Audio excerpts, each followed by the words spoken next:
Hey guys, nice and easy into the hip flexors today as part of our mobility series. We'll have a foam roller or a release ball in use today, as well as just a very, very straightforward couple of stretches. So hope you enjoy it. Let's do it. Very straightforward to start off, to just find a split position through your feet. Okay, so I'm about a full foot, if not a little bit more, in front of my right leg with my left leg. What I'm going to do from there is I'm just going to start to create this little bit of softening into this front knee, this left knee. I'm also going to just create this little tailbone tuck as well. So hopefully you can see that. I'm just shifting into this slightly posteriorly tilted position here. Okay. What I'm then going to do is just come off my back heel slightly, all right? From there, my hips are just going to slowly start to move themselves forward, and I'm going to give my glutes a little bit of a squeeze as well. And then I'm going to move back and out of that stretch. So it's just essentially through the front of this right hip, so my back leg, that I'm hoping to just create this little bit of stretch and lengthen, okay? So that's all we're doing first up, really, really straightforward. You can do this while you're stood waiting for your coffee or waiting for the bus or whatever it might be. It's just over 3 or 4 seconds to get to the end range and then back. If you feel like it's quite calfy rather than hippy, just create a little bit more softness into that knee and come a little bit higher onto the ball of that toe. And that should really shift that into the hip flexor there. You can also just give the backside that extra little squeeze and try and really tuck the tailbone even more. In and out, over 4 or 5 seconds. You can also look at just having the extra little extend out overhead if you like. Take an extra little pause there and then come back. Really easy, really straightforward. Through there.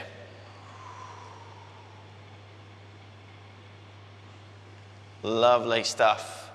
Same on the other side when you're ready. So I'll just come this way on this time. So again, like I say, I'm about a foot's length further forward on my right leg now, with my left leg as my back leg.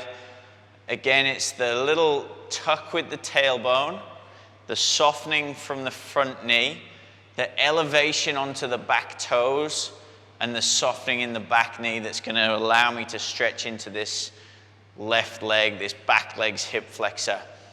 Again, my hips stay square as they just slide forward towards you. They're moving in just a really smooth and rhythmic way, in and out. I'm trying to keep it one nice, just continuous movement forwards. I'm not just bending into this front knee like a kind of forwards lunge or a split squat type motion. It's just literally a bit of softening, and again, that glide forwards that my hips will then replicate as well. And then I'm going to do the same thing and have that extra little extension up overhead through the arms, in and back. I'm breathing out as I take the arms overhead. I'm breathing out as I take myself to my end range.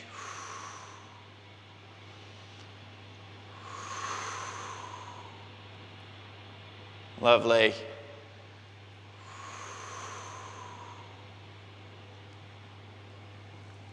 Perfect.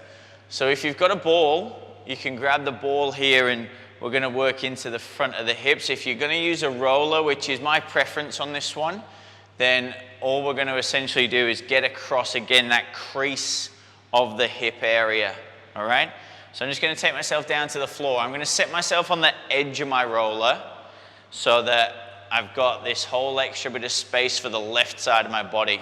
Doesn't matter too much with the ball, but with the roller, just make sure you've got extra space on that side of yourself there, okay? So I'm just going to spin myself through this way a little bit further. Again, from that release perspective, right on the crease of the hip, okay? So I'm just going to bring myself down to here. Now, the little bit of motion that I'm going to start to generate is just working a scrub from right to left. When I've done that 4 or 5 times, I'm just going to work a little up and down as well. And then another little scrub right to left. And then up and down. So the roller itself doesn't do a whole heap. I try and move myself a lot on it, across it. And it'd be the same with the ball as well if you're using a release ball. The ball itself isn't going to necessarily roll left and right. You're just going to fix yourself into place on the ball and move your hips right and left across it. And then a little bit of up and down as well. From here, guys, just take yourself into a slightly more open position, which is what I'm doing here now. I'm just going to open myself out towards you a little fraction more. And the same thing applies. So I'm just off at about 45 degrees on my hip now. So I'm not traveling to right on the lateral portion. I'm still very much in the realms of the front of my hips as you look at it, okay? Again, a scrub, then a little up and down, scrub, and then a little up and down.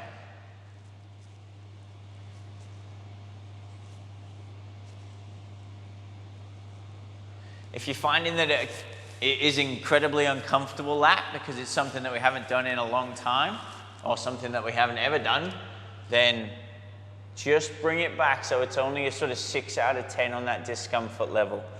I'm switching across to the other side here. So on this first instance, I've got myself with my hips fully square to the floor as I go scrub across and then up and down. Scrub across and then up and down. Now you can have a play around with the position of the back leg as well. So that leg that you're trying to affect, you can work it so that that leg does a little bit more of a sweep too, which you can hopefully see is a bit of difference there. But what I want you to avoid if you're going to have a go at working that is the elevation of the leg and then the bottom of the back, the lower back, that lumbar spine going into some extension, which is not going to be that comfortable either, okay? So if you are going to have this sort of sweeping through the whole of the leg, just be cautious that you're not coming into extension through that lower back, okay? If you're happy just playing it safe and moving the whole body across, just stick with that as your option. Cross and then up and down. Then just open yourself out just slightly again. Like I say, I'm just shifting around about 45 degrees to do the same thing. Scrub across, then a little up and down. Scrub across, a little up and down. Again, hopefully you can see just from the image that's on the roller itself that I'm not rolling a whole heap like this, and you can't see that this changes a lot, right? It's just a very small up and down into a cross and back there. For the second stretch, for the second bit of mobility, you can use your roller if you'd like to. If you haven't got the roller, cool, don't worry, you can just kneel. That's no problem. We're literally just going to work into a knee elevated position onto the edge of the roller here, all right? So just below the crease of my knee, I'm just going to step myself forwards and through into a half kneeling position here. So again, we're basically in the same setup as where we were from standing.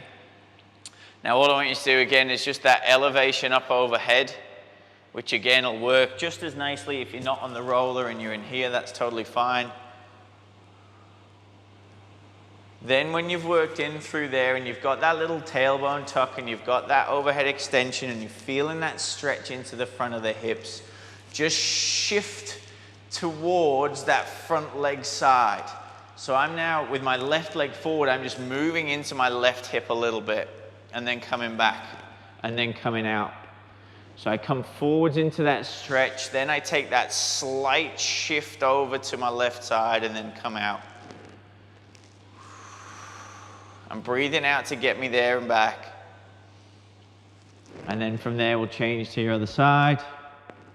Again, if you're on your roller, just to keep yourself elevated slightly or a little bit more comfortable than the knee being on the floor, cool. If you don't have that option, don't worry at all. You can just drop the knee.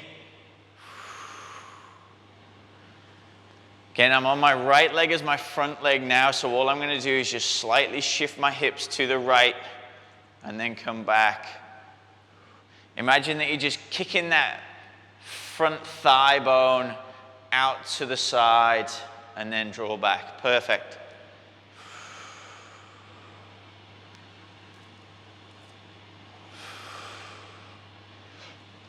From there, regardless of whether you've got the roller or not, just take it off and out the way so that your final version takes us into a fully prone belly down position.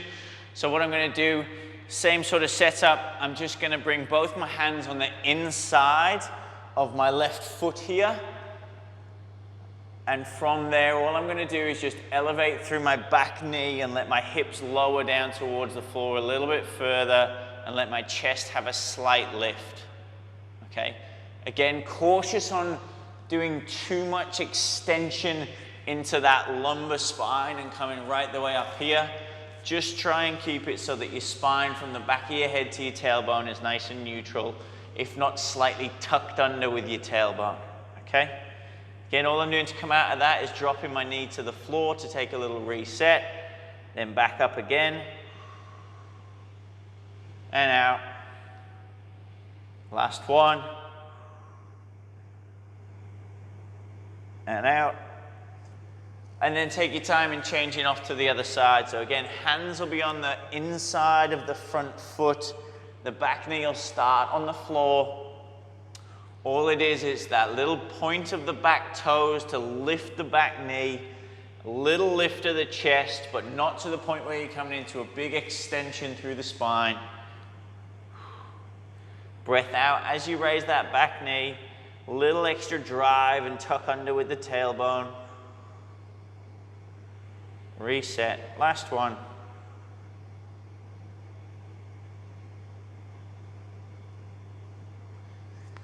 Good stuff. So hopefully you got that in varying degrees of intensity as we took that further down to the floor. Obviously in that last position, you've got more gravity taking its toll onto your body.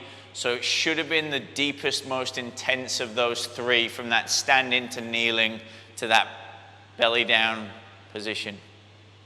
But thank you guys. Thanks for joining me. See you next time.